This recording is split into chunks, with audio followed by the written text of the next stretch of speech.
Hello guys, welcome back to micro online service आस्टा। दोस्तों, आप सभी का बहुत बहुत स्वागत है। आज की इस वीडियो में हम बात करने वाले हैं एसएससी दिल्ली पुलिस कांस्टेबल के बारे में। तो यहाँ पर पूरी जानकारी आज मैं कंप्लीट आपको बताने वाला हूँ और इसका फॉर्म जो है फॉर्म भर के भी आपको बताऊंगा, लाइव प्रोसेस और आपका जो फोटोग्राफ से लेकर के सिग्नेचर तक की पूरी तमाम जानकारी बताने वाला हूँ। सबसे पहले यहाँ देखेंगे 22 सितंबर 2025 से फॉर्म स्टार्ट हो गए हैं और यहाँ पर 21 अक्टूबर 2025 तक आपको फॉर्म चलने वाले हैं। लास्ट डेट पेमेंट की बात करें तो पेमेंट प्रोसेस भी आपको 22 अक्टूबर ही रहेगा। करेक्शन डेट की बात करें तो 29 से लेकर 21 तारीख तक हो पाएगा। यहाँ पर आपका एग्जाम डेट दिसंबर में होगा, जनवरी में भी हो सकता है। मतलब अभी तक फिक्स डेट नहीं आई है। इसके बाद में एडमिट कार्ड वगैरह सब कुछ कमिंग सून में।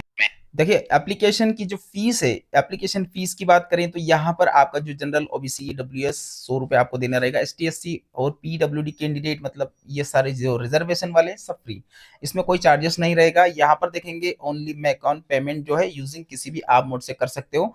बात करते हैं यहाँ पर आपका जो एज है 18 से लेकर के 25 वर्ष तक की उम्र रहेगी, तो आप फॉर्म भर सकते हैं। 7,500 टोटल इसमें पोस्ट है। चलिए फॉर्म भर के देख लेते हैं फॉर्म कैसे भरना है। उसके लिए आपको यहाँ पर जो ऑफिशियल वेबसाइट है, मैं इसके लिंक आपको डिस्क्रिप्शन में दे दूंगा, आसानी से वहां से आप कलेक्ट कर सकते हैं। यहाँ पर आपको लॉगिन एंड रजिस्टर्ड इसके ऊपर क्लिक कर देना है। आपके पास पहले से अगर आपके पास ओटीआर बना हुआ है, लास्ट ईयर का अगर ओटीआर बना हुआ है तो आपको यहाँ पर लॉगिन कर लेना है। अगर आपके पास ओटीआर बना हुआ नहीं है तो फिर आपको रजिस्टर्ड नाउ वाले ऑप्शन के ऊपर क्लिक करना होगा। जैसे आप यहाँ पर रजिस्टर्ड नाउ वाले ऑप्शन के ऊपर क्लिक करते हैं तो यहाँ पर ये जो ऑप्शन दिख रहा है ना, वन टाइम रजिस्ट्रेशन कंटिन्यू करेंगे। अब यहाँ पर सबसे पहले जो आपका आधार कार्ड, पर्सनल डिटेल में आधार कार्ड नंबर को आपको यहाँ पर इंटर करना रहेगा। आपसे पूछा जाता है कि आपके पास आधार कार्ड नंबर है, बिल्कुल है। दोनों जगह इंटर आपको करना रहेगा आधार कार्ड नंबर, और उसको अथेंटिकेट करना रहता है। तो यहाँ पर जैसे हम इसके ऊपर क्लिक करते हैं, ओटीपी आपके पास आएगा रजिस्टर्ड मोबाइल पर, उसे आपको वापस से इंटर कर देना है। अब बात करते हैं यहाँ पर जो आपकी पर्सनल डिटेल रहती है ना, वो सारी जानकारी आपको 10th की मार्कशीट के अकॉर्डिंग फिल करना रहेगा। मैट्रिकुलेशन की मार्कशीट की बात कर रहे हैं, मतलब 10th, तो दोनों जगह आपको यहाँ पर नाम आपको इंटर कर देना। वापस से यहाँ पर पूछा जाता है कोई नाम आपका करेक्शन में है क्या, कुछ नहीं है, नो चेंजेस, तो यहाँ पर इसको छोड़ देना। यहाँ पर जो भी जेंडर आपका लगता है वो जेंडर आपको दोनों जगह आपको चॉइस कर लेना है। इसके बाद डेट ऑफ बर्थ की बात करें तो डेट ऑफ बर्थ भी दोनों जगह आपको चॉइस कर लेना है। यहाँ पर फादर का नाम भी दोनों जगह आपको इंटर कर देना है। मदर का नाम भी यहाँ पर आपको दोनों जगह आपको इंटर कर देना है। ये मार्कशीट के अकॉर्डिंग करना रहेगा। अब यहाँ पर बात करते हैं 10th की मार्कशीट। 10th की मार्कशीट में बोर्ड कौन सा आपका लगता है, जो आपका बोर्ड है उस बोर्ड को आपको यहाँ पर, जैसे आप एमपी बोर्ड भोपाल से हो तो भोपाल है, यहाँ पर आपको सेलेक्ट करना होगा एमपी बोर्ड भोपाल। इस प्रकार से आपको सेलेक्ट कर लेना है।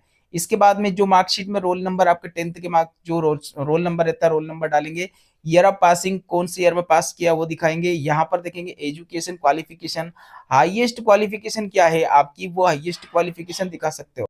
तो दोनों जगह आपको यहाँ पर ग्रेजुएशन सेलेक्ट करना रहता है। एक बार आपने यहाँ पर ग्रेजुएशन दिखाया तो ग्रेजुएशन आपको यहाँ पर दोनों जगह वापस से आपको यहाँ पर सेलेक्ट करना रहेगा। यहाँ पर कैंडिडेट का मोबाइल नंबर और कैंडिडेट की जीमेल आईडी दोनों के ऊपर वेरिफिकेशन कोड आता है। तो यहाँ पर देखेंगे आपका मोबाइल पर जो कोड आता है उसको वेरीफाई कर लेना, वैलिडेट यहाँ पर दिख जाएगा। और इसके बाद में जीमेल पर भी एक ओटीपी आएगा, तो उसे भी आपको यहाँ पर वेरीफाई कर लेना है। सेव एंड नेक्स्ट करेंगे तो यहाँ तक की जो तमाम प्रक्रिया है वो सेव हो जाएगी। ओके करेंगे। ओके करने के बाद जो नेक्स्ट स्टेप है वो यहाँ पर आ जाएगा। देखिए, एक नंबर जनरेट होता है, ये नंबर अभी कंप्लीट आपका काम नहीं हुआ है। इस नंबर को नोट करके रखिएगा। यहाँ से आपको कंटिन्यू करना है। वापस से इस नंबर को यहाँ पर आपको एंटर करना रहेगा। जो पासवर्ड पहले आया था आपके पास, जो पुराना पासवर्ड आता है ना, एक नया पासवर्ड भी बनेगा, मैं बताऊंगा अभी से वो कैसे बनेगा। तो यहाँ पर ओल्ड पासवर्ड जो रहता है वो डालेंगे। इसके बाद में यहाँ से इसे साइन अप करना रहेगा। साइन अप करने के बाद में क्या होगा, यहाँ पर पूछा जाता है कि पुराना पासवर्ड क्या है वो डालें और नया पासवर्ड। अब यहाँ पर आपका नाम @ लगा के 1 2 3 इस प्रकार से आप अपना पासवर्ड आपको जनरेट कर लेना है, यहाँ पर आपको क्रिएट कर लेना है। कंप्लीट होने के बाद देखेंगे यहाँ पर आपका सिक्योरिटी क्वेश्चन आपको देना रहता है कि नहीं, 2 सिक्योरिटी क्वेश्चन को देना रहेगा कि आपका जन्म कौन से स्थान पर हुआ, कौन सी सिटी में हुआ, मदर का पेट्स नेम, मिडिल नेम क्या है, यहाँ पर फेवरेट मूवी क्या है, आपकी फर्स्ट स्कूल कौन सा था, फेवरेट आपकी बुक्स कौन सी है। तो इस प्रकार से आपको यहाँ पर ये सिक्योरिटी क्वेश्चन देना होता है ताकि कल से अगर आपका पासवर्ड भूल जाए तो आपको रिकवरी करने में आसानी रहे। तो यहाँ तक की तमाम पूरी जानकारी आपको सेव कर लेना है। सेव करने के बाद में यहाँ पर देखेंगे सेव जानकारी आपकी सक्सेसफुली हो चुकी है। ओके करेंगे। ओके करने के बाद में यहाँ पर देखेंगे वन टाइम एडिशनल डिटेल, अब एडिशनल डिटेल में दोस्तों यहाँ पर जो भी आपकी कैटेगरी लगती है उस कैटेगरी को आपको यहाँ पर आपको दोनों जगह आपको दिखा देना है। जो भी आपका यहाँ पर जैसे आप इंडिया से हैं तो आप सिटीजन ऑफ इंडिया करेंगे। इसके बाद में यहाँ पर मोल ऑन फेस, इस प्रकार मतलब आपका आइडेंटिटी मार्क, कुछ भी आपका आइडेंटिटी मार्क हो वो दिखाना रहता है। तो यहाँ पर देखेंगे आपका डिसेबिलिटी, अगर 40% से ऊपर की डिसेबिलिटी आते हो आप तो दिखाएंगे, नहीं तो छोड़ दें। यहाँ पर आपका एड्रेस की बात करें तो आपका पूरा एड्रेस आधार कार्ड के अकॉर्डिंग फिल करेंगे। कौन सा आपका स्टेट लगता है, स्टेट आपको यहाँ पर सेलेक्ट करना होगा। डिस्ट्रिक्ट कौन सा लगता है, डिस्ट्रिक्ट आपको यहाँ पर सेलेक्ट करना होगा। पिन कोड, जो भी आपका पिन कोड है वो यहाँ पर इंटर कर देना है। यहाँ पर एक बात का ध्यान रखिएगा, परमानेंट एड्रेस और टेम्परेरी एड्रेस दोनों एक जैसा है तो सिलेक्ट करेंगे, दोनों एड्रेस फिल हो जाएगा, सेव नेक्स्ट कर लेंगे। तो यहाँ तक की जो जितनी भी जानकारी आपने भरी है वो सारी जानकारी यहाँ पर सेव हो जाएगी। एडिशनल जानकारी के बारे में आपको समझ लेना है कि अब यहाँ पर आपका जो है डिक्लेरेशन, देखिए डिक्लेरेशन के ऊपर जैसे क्लिक करेंगे, पहले आपको प्रीव्यू करना रहेगा। ओटीआर को आपको प्रीव्यू करना रहता है। तो जैसे आप यहाँ पर प्रीव्यू करते हैं सारी जानकारी आपके सामने आ जाएगी। अब इसे अच्छे से आपको चेक कर लेना है। चेक करने के बाद आपको सबमिट करना रहेगा। देखिए यहाँ से आप इसे क्रॉस कर देना, इसके बाद में यहाँ पर डिक्लेयर करेंगे। डिक्लेरेशन का मतलब है कि अभी तक आपका जो ओटीआर की प्रोसेस कर रहे थे वो कंप्लीट सक्सेसफुली आपका कंप्लीट हो चुका है। जैसे आप ओके करते हैं यहाँ पर आ जाएंगे, आपका जो मेन फॉर्म रहता है, जैसे अभी चल रहा है कांस्टेबल में, तो constable male female Delhi police examination apply now, यहाँ पर अप्लाई वाली लिंक के ऊपर आपको क्लिक करना होगा। जैसे यहाँ पर आप क्लिक करते हैं तो यहाँ पर कुछ बहुत सारे इसमें इंस्ट्रक्शन वगैरह आपको आपको देखने को मिल जाएगा। ये इंस्ट्रक्शन आपको पढ़ लेना है, समझ लेना है। इसके बाद में फिल फॉर्म, इसके ऊपर आपको क्लिक कर देना है। जैसे आप यहाँ पर फिल फॉर्म इसके ऊपर क्लिक करते हैं तो यहाँ तक की पूरी जानकारी जो आपने पहले भरा था कुछ इसमें वापस से स्टेप आपको फिल करना रहेगा, यहाँ से सक्सेसफुली आगे बढ़ाना होगा।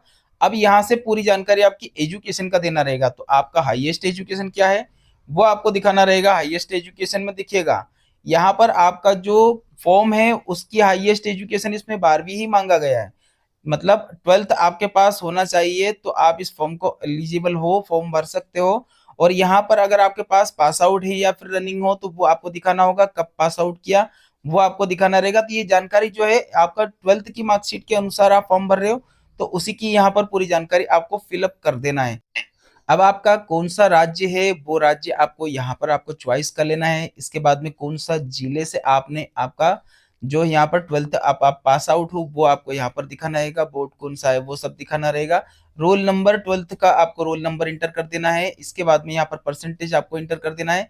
रोल नंबर और परसेंटेज डालने के बाद में यहाँ पर आपको सेव एंड नेक्स्ट करके आगे की प्रोसेस आपको कर लेना है। जैसे आप यहाँ से आगे की प्रोसेस के ऊपर क्लिक करते हैं ना तो आपकी जो डिटेल है एजुकेशन की वो सेव सक्सेसफुली हो जाएगा।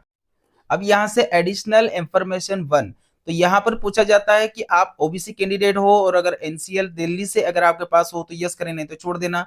यहाँ पर एक सर्विस में अगर आप आते हैं तो आपको यहाँ पर यस करना होगा, नहीं तो छोड़ देना। इसके बाद में यहाँ पर पूछा जाता है क्या आप दिल्ली पुलिस के स्पेशली आप टीम से हो, क्या हो तो करें, नहीं तो छोड़ देना। यहाँ पर candidate in Delhi police department नहीं है तो हम इसे छोड़ रहे हैं। इसके बाद में इसमें भी यही पूछा जा रहा है कि आप डिपार्टमेंट दिल्ली पुलिस से हो क्या। इसके बाद में यहाँ पर देखिएगा आप क्या विडो या फिर डिवोर्स या इस प्रकार से कुछ कंडीशन आपकी बनती हो तो यस करें, नहीं तो छोड़ दें। अब देखिए यहाँ पर आपके घर में आपके फैमिली में कोई आपके भाई बहन कोई दिल्ली पुलिस स्टाफ से हो तो यस करना है, नहीं तो इसे भी आपको छोड़ देना है। इसके बाद में एक और ऑप्शन इसमें यहाँ पर दिया गया है, इस ऑप्शन के बारे में आपको समझ लेना है। क्या आपने आपका ग्रेजुएशन के साथ में कोई स्पोर्ट्स कोटा से आपने ग्रेजुएशन किया है और 3 साल का आपके पास उसका कोई अनुभव का प्रमाण अगर हो तो आप यहाँ पर आप अप्लाई करेंगे, मतलब इसको यस करना होगा, नहीं तो इसे छोड़ देना है। स्पोर्ट्स कोटे वाले के लिए रहता है। इसके बाद में यहाँ पर दिया गया क्या आप एज से संबंधित रिलैक्सेशन चाहते हैं, नहीं तो आप इसे यहाँ से 7 नेक्स्ट करके आगे की प्रोसेस करेंगे। अब इसके बाद में एक और जानकारी आपके सामने आएगी, ये तो आपका एडिशनल 1 हुआ। अब एडिशनल 2 की बात करें, एडिशनल 2 में क्या क्या होता है देखिए यहाँ पर आपको 3 प्रेफरेंसेस आपको देना रहेगा कहाँ पर आप परीक्षा देने। फर्स्ट प्रेफरेंसेस आप क्या लेते हैं, इंदौर भोपाल, ऐसा कुछ भी जो आपको पास में लगता है। इस प्रकार से मैं आपको डेमो दे रहा हूँ, ठीक है। यहाँ पर आप अपने अनुसार आपको चॉइस कर लेना है, किन्हीं 3 सेंटर को आपको चॉइस करना रहेगा, फर्स्ट सेकंड और थर्ड। तो इस प्रकार से आप अपने हिसाब से अपना जो है सेंटर आपको लेना है जहां आपको प्राथमिकता फर्स्ट में लगती है उसके अकॉर्डिंग। अब बात करते हैं यहाँ पर क्या आप एनसीसी प्रमाण पत्र होल्डर हो क्या, अगर हो तो करें, नहीं तो छोड़ दीजिए। एनसीसी में सी प्रमाण पत्र होना चाहिए, इसे भी नो कर देना। यहाँ पर पूछा जाता है कि क्या आपने राष्ट्रीय रक्षा यूनिवर्सिटी से आपके पास ग्रेजुएशन या फिर पोस्ट ग्रेजुएशन डिप्लोमा डिग्री है क्या? अगर हो तो इसकी जानकारी देना होगा, नहीं हो तो इसे नो करके आगे बढ़ जाना है। सेव एंड नेक्स्ट के ऊपर क्लिक करके पूरी तमाम जानकारी को, यहाँ तक की जानकारी सेव हो जाएगी। अब यहाँ पर एडिशनल 2 की जानकारी आपकी सेव हो चुकी है। अब इसके बाद में आपका यहाँ पर फोटोग्राफ और सिग्नेचर दोनों अपलोड करना रहेगा। एक चीज का ध्यान रखिएगा, यहाँ पर आपका जो बारकोड स्कैन करने के बाद आपका फेस ऑथेंटिकेशन और लाइव फोटो दोनों ही प्रोसेस होती है। आप इसको करेंगे कैसे? आप गूगल से भी कर सकते हो, गूगल में भी ऑप्शन रहता है अगर आप ओपन करते हैं तो। गूगल क्रोम में भी रहता है, किसी किसी के फोन में भी रहता है कि आप डायरेक्ट कैमरे से भी उसको ओपन कर सकते हो। तो आपकी फैसिलिटी के अनुसार आप यहाँ पर पूरी जानकारी को आपको करना रहेगा। कैसे करेंगे वह भी मैं आपको बताऊंगा। पहले आपको सिग्नेचर के बारे में समझ लेना है। देखिए, सिग्नेचर 10 से लेकर के तो 20 केबी के बीच में जेपीजी फॉर्मेट में होना चाहिए। और सबसे अहम बात, यहाँ पर 6 सेंटीमीटर, यहाँ पर इंचेस में नहीं है, ये सेंटीमीटर में, सेंटीमीटर 6 सेंटीमीटर से 2 सेंटीमीटर के बीच में होना चाहिए इसकी विड्थ और हाइट। और 300 का डीपीआई होना चाहिए, तो आप यहाँ पर इसे कंप्लीट कर पाएंगे। इसके बाद में यहाँ पर इसे सेव एंड नेक्स्ट करेंगे। एक बात का ध्यान रखिएगा, पहले जब आप लाइव प्रोसेस करते हो उससे पहले अपना फोटोग्राफ को जरूर सेव कर ले, ताकि वहां आपको बाद में दिक्कत नहीं आए। यहाँ पर देखेंगे आप अपना जो लाइव प्रोसेस करने के लिए एसएससी की जो वो रहती ऐप रहती उसको लॉगिन करेंगे। यहाँ पर लॉगिन एंड रजिस्टर्ड इस वाले ऑप्शन के ऊपर क्लिक करना होगा। जैसे आप यहाँ पर क्लिक करते हैं तो अपना जो ओटीआर नंबर है, सर्वप्रथम आपको अपना ओटीआर नंबर आपको यहाँ पर इंटर करना रहेगा। और इसके बाद में नीचे की तरफ देखें तो यहाँ पर आपको पासवर्ड आपको एंटर करना रहेगा, इसे लॉगिन कर लेना है। लॉगिन करने के बाद में देखेंगे आपके सामने कुछ इस प्रकार का इंटरफेस आ जाएगा। ये इंटरफेस आने के बाद में यहाँ पर देखिए आपका जो वेरिफिकेशन है वो कंप्लीट होगा। देखिए, पहले आपको फेस ऑथेंटिकेशन करना होगा, उसके बाद में आपको लाइव ऑथेंटिकेशन करना रहेगा, मतलब लाइव आपको फोटो खींचना रहेगा। यहाँ पर इस सर्कल के बीच में आपका चेहरा रखना है, उसके बाद ऊपर यहाँ पर आपको क्लिक करना रहता है, इसमें ऑटोमेटिक नहीं आता है, ठीक है। तो यहाँ पर इसके ऊपर क्लिक करेंगे तो आपका जो फोटोग्राफ वगैरह सब ये इस प्रकार से आ जाएगा। तो यहाँ पर कंप्लीट होने के बाद सेव करेंगे। सेव करने के बाद में यहाँ पर देखेंगे फोटोग्राफ और सिग्नेचर दोनों आपके पास यहाँ पर आ चुका है। और इस प्रकार से आप जैसे सेव करते हैं ना, सेव करने के बाद में आपकी पूरी जानकारी यहाँ पर आपके सामने सेव हो जाएगी। एक बार जितना फॉर्म आपने भरा है ना, पूरा फॉर्म आपसे वेरीफाई करवाया जाएगा कि आपने फॉर्म भरा उसमें कोई गलती तो नहीं है। जैसे आप यहाँ पर एग्री करते हैं तो एग्री करने के बाद में यहाँ पर कैप्चा कोड डालेंगे, सबमिट करेंगे। सबमिट करने के बाद में एक मैसेज आपके सामने आता है। कौन सा मैसेज आएगा? इस प्रकार से, फॉर्म रिसीव सक्सेसफुली। फॉर्म भैया सक्सेसफुली हो गया, लेकिन कंटेंट आपका वेरिफिकेशन पेंडिंग में है। वो विभाग की तरफ से होता है, 2 या 3 दिन बाद अपना फॉर्म को चेक करिएगा, चेक करते रहिएगा। यहाँ पर प्रिंट एप्लीकेशन वाले ऑप्शन के ऊपर क्लिक करेंगे तो आप अपनी जो आपने फॉर्म भरा है वो प्रिंट आउट पूरी आपके सामने यहाँ पर आ जाएगी। तो इस प्रकार से इस प्रिंट आउट को आपको सेव एंड सबमिट करके निकाल लेना है। तो आज की वीडियो में इतना ही दोस्तों। वीडियो अच्छा लगे तो एक लाइक करके चैनल को सब्सक्राइब करें, वीडियो को लाइक करें। धन्यवाद आप सभी का वीडियो देखने के लिए। आपका दिन शुभ रहे।